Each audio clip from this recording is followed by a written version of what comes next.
What is going on, gamers? We got your boy Nathan here. He just topped with... BlackWarGreymon, or BlackWarGreymon Tribal. Let's see what you got. Yep, so pretty standard for the eggs for the Koromon. Pretty easy. Your whole deck is pretty much running Greymon, so you're always going to get the draw.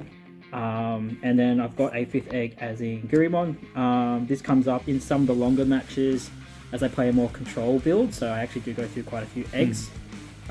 But you can also obviously just run straight up 4 Koromon, or vice versa, just a 4 Gurumon, whatever. I think it's safe. Yeah. The 6k is like a pretty safe number, especially with like promo Ogumon. Yeah, whatever you're more comfortable with, essentially. Yeah. So going on to rookies. So first and foremost, probably our MVP searcher of the deck is 4 copies of Yes. Black Agumon. I love this guy.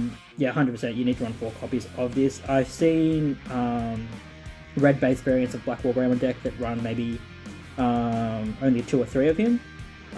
But I think he's just too good. You just have too many options for double adds to hands. Just very good for that, and obviously your rookie count. Next up, I run 3 of the BT5 Searcher Agumon. See plenty of builds run 4 of these, 4 and 4. He tends to miss a lot of times for me, so I've just cut him down to 3, but he still searches for the most part, and obviously additional searching.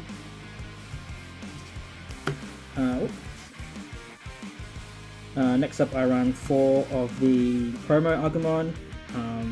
Essentially a DP boost. In this meta, BlackWarGreymon is 12k DP, and Mathemon and Imperialdramon are both 13k. This 2k helps you get over that in security whacking, so it is good for helping you swing in, making sure you beat over that one. And as my last rookie, I just run a Structured X7 Agumon just for an additional rookie that allows for an extra 2k over when swinging. Yeah. Just for those meta deck builds matchups. Very cool. Very cool. Alrighty, next up we got some Greymons. Level 4, the Greymons. Everybody loves Greymon. So I'm only running 3 of the BT5 Greymon. Absolutely amazing card. Once again, if you have to Digivolve on a Searcher Agumon with no inheritable effects, having the extra 2k DP is fantastic. Secondly, when Digivolving, the Game 1 memory is amazing. It's one of the only cards in the game, I believe, where, or one of the Greymons, where you can actually, if you have 2 Nokias on board, you can tap the 2 Nokias, reduce the cost to 0, and then gain an actual memory. So it's an amazing plan for that. The reason I don't run 4 of these Greymons like other BlackWarGreymon builds do is because I like to be a little bit more versatile with my champions, and you'll see that with the next kind of Greymons I'm running. So I'm actually running 3 of the Black Greymon. So I play a more control variant of the BlackWarGreymon Tribal, so having blockers on board like constantly, because you only need to control red Digimon, BlackWarGreymon, Metal Greymon, and your other level 5s all end up being red. So pretty much you just get a blocker. The fact that BlackWarGreymon's own inheritable effect, so own inbuilt effect, is all turns when you destroy something, restand. You get 2 blocks in 1 turn. Super good. Yep. I then also run 3 of the original structure deck Greymon. The reason I'm running 3 of this now instead of 4 of this and 4 of this is because I found out that I was able to control matches, but I wasn't able to be as aggressive and swing for games. Right. This kind of fixes that problem. Essentially swing for 2 each time with a Greymon. And then I run 1 Cyclonemon for consistency. A lot of decks run anywhere from 2 to 4 of this card. I just found that its inheritable effect wasn't doing as much for me, considering that the Metal Greymon pops things for you. There's a lot of option cards that I could be running that pops anything with 2k or more DP anyway, so it doesn't come into play that often, so it's just a consistency searcher for that's fair. Black Being Agumon. Dragonkin and whatnot. Yeah. Alrighty, so we'll move on to our level 5s. Always my favourite. Yeah. So of course we're running 4 Metal Greymons of the BT8. Yeah, absolutely amazing card. The fact that it's a level 5 Digimon that pretty much has a level 6 Digimon's effect. Like Digital 1, popping something with 3k DP or less, even if you can't pop the stack that you're targeting, most of the time your opponents have a rookie, could be like a Searcher rookie, Memory Jammer, a Bokomon, anything. Absolutely cracked that you can pop that. And the inheritable, obviously attacking unsuspended. Once again, BlackWarGreymon on top of that, attack twice. Just too good of a card. Have to have it at 4. I wish I could run it at like 8 or something. It'd be amazing. I remember everyone was saying that when it first came out. Yeah. Because all the other medals are pretty bad. Yeah, so I do run one of the classic collection, so EX1 Metal Greymons. Obviously just another Greymon name to search as a level 5. Can Digivolve on black or red, which is fantastic. Doesn't come up too much, but when attacking with this, if you have the BT5 Greymon and one of the DP boosting Agumons under him, he's an 11k swinger that when attacking also pops 4k DP or less Digimon. So that ends up being really great for that in that instance. Also gives piercing. Doesn't come into play too much, but still a good Greymon to have. An additional level 5. And then my last 2 level 5s is I'm actually playing 2 Chimeramons. Yeah, baby. It's too good not to play. I found 3 Chimeramons is a little too much for the deck because you need to be hitting Greymons for the most part. 2 Chimeramons so far has been that perfect ratio for me. Obviously, I don't think I really need to explain this card too much. The biggest thing for this though is if you hit any decent cards in security level 5 below, like your Metal Greymons or your security attack Greymon or even your blocker Greymon, simply use Chimeramon, recycle it underneath it. I love that. Pretty much any inheritable effect that you want that's in your grave you can gain access to, and that's what makes Tamer so good for the deck. Tonight it helped me win so many games just for the fact of I was able to grab Metal Greymon and then Digivolve onto BlackWarGreymon to gain the unsuspend swing, or even saving me against LOZA here by able to get a blocker underneath him and protect me for the rest of the game. Very true. Cool. I do like Chimera. And we got level 6s next. So, obviously the namesake card of the deck, BlackWarGreymon, run 4 of him.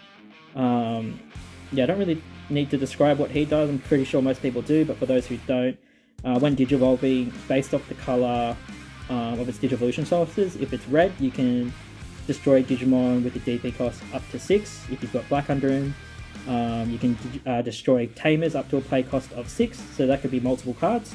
If you have black and red under him, you can choose any combination of Tamers and such. As I said before, all turns, once per turn, if a Digimon is destroyed, you may unsuspend this card. I believe that's a rider now. Just a super good ability. Even off turn, if they hit your security stack and one of their Digimon gets destroyed, he unsuspends. Super good. And then I actually run a tech card. So a lot of people will either run a security, I think it's BT1, no options activate Wargreymon, or they run the BlackWarGreymon, which is just you can attack anything with the highest DP and keep unsuspending. I've actually chosen to go with BlackWarGreymon as my kind of spicy additional level 6 cards. The reason I'm running this is my BlackWarGreymon is more of a control style deck, and the Digivolve effect is just amazing at stopping people's stacks, letting me beat over it. Usually once I play a black metal Greymon, sorry, just a metal Greymon, people think that's it, my Digivolve effects are done, and then they start going hard again on their stack. And then I can just put Greymon on top of that, and it kind of ruins their plays quite a bit.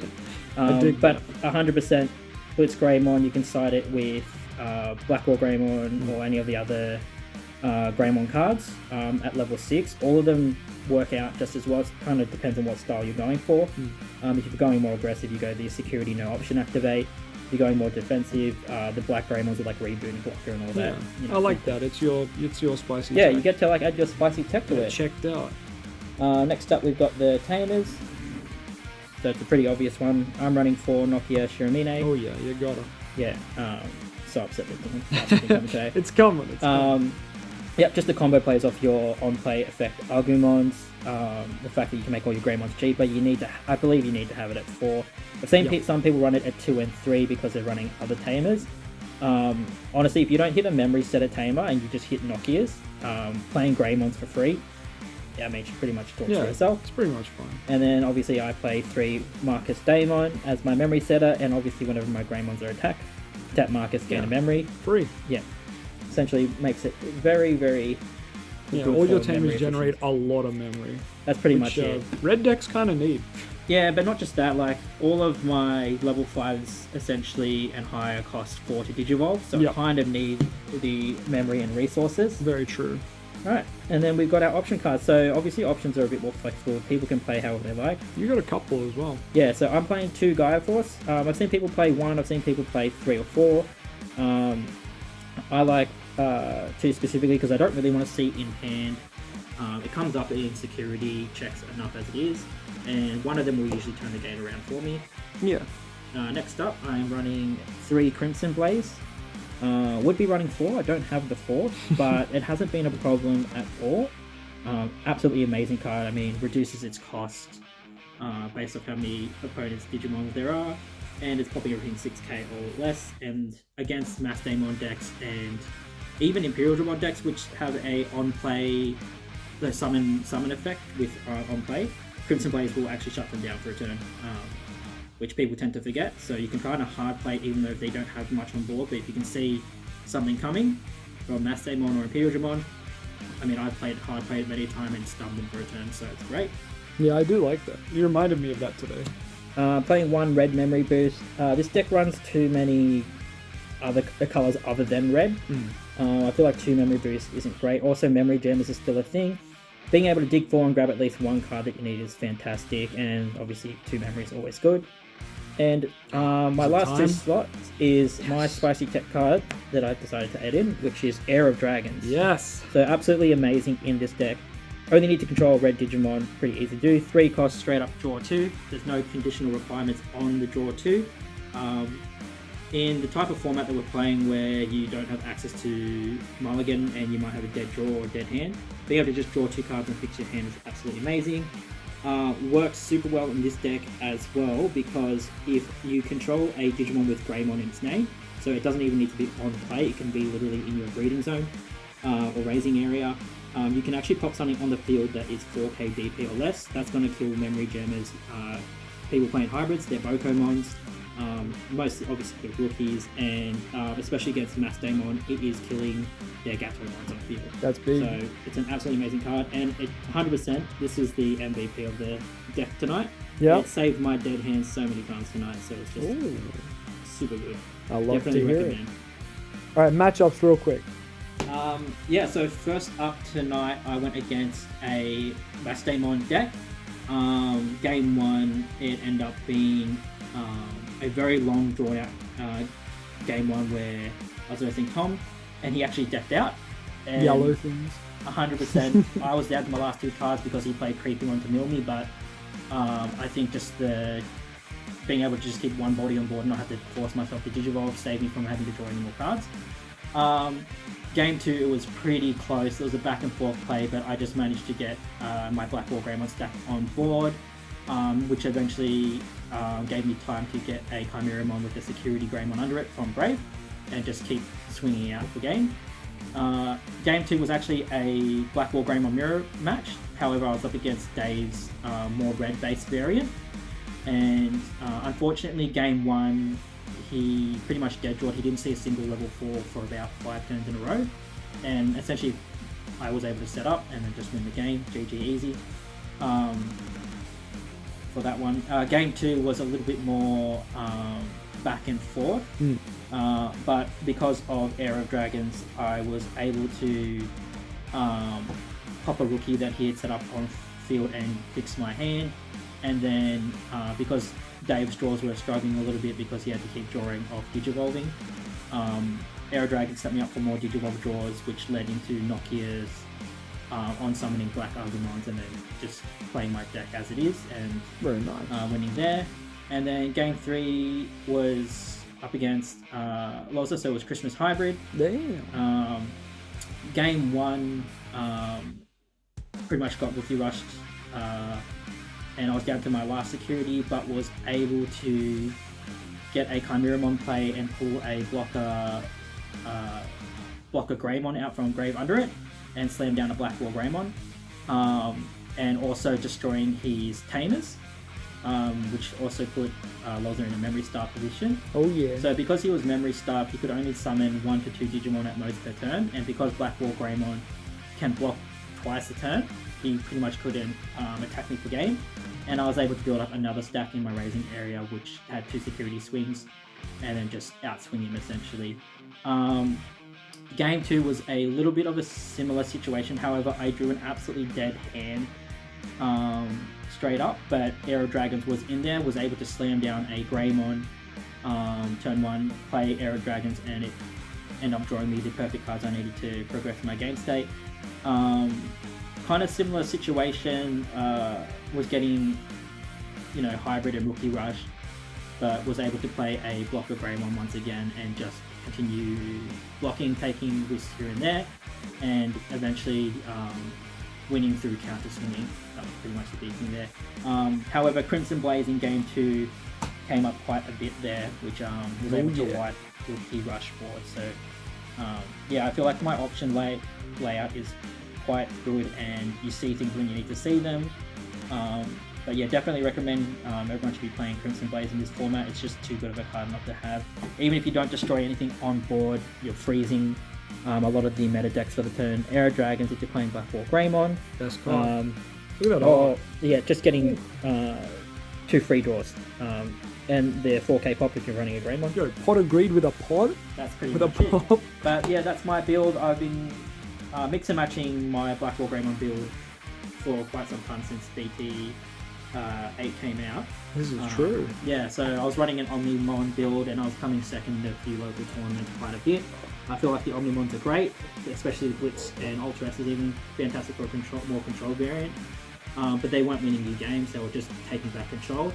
But you need something to push a little bit more, and BlackWarGreymon can do that enough on his own. So switched them out for a little bit more option flexibility. And that was it. Managed to win my first tournament back after about 2 to 3 weeks away. Yeah, good stuff, my man. I'm glad you found success with your favorite deck. And big congrats. Thanks, man. Thanks. Alright, get out of here.